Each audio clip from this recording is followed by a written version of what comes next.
ఇది కదా గెలుపు అంటే, ఇది కదా విజయం అంటే.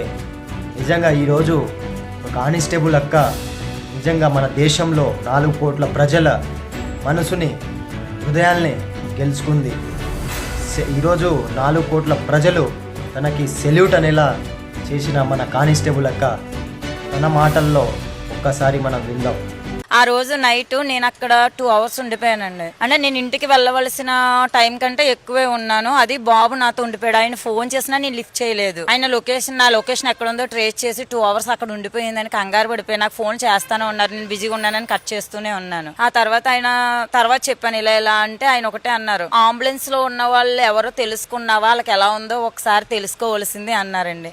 నాకు చాలా ఆనందం అనిపించింది. పిల్లోడు ఇబ్బంది పడ్డాడు అన్న విషయానికి తిడతా ఉంటారు, ఏంటి బాబుని చెల్లో తిప్పేస్తున్నావు, చెల్లో వదిలేసావు అని. అలా కూడా అనలేదండి. ఆయన ఒక పోలీసే కదండి, ఆయనకి ఆ బాధ్యతలు తెలుసు కాబట్టి నాకు బాగా సపోర్ట్ చేస్తారు. థ్యాంక్ యూ శ్రీవారు. నిజంగా మీ మీడియా ద్వారా నేను మా వారికి థ్యాంక్స్ చెప్తున్నానండి.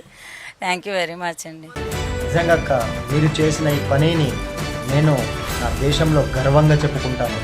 ఈరోజు సూపర్ ఉమెన్, సూపర్ కానిస్టేబుల్ అని గర్వంగా చెప్పుకుంటాను. థ్యాంక్ యూ సో మచ్ అక్క. జై హింద్, జై భారత్.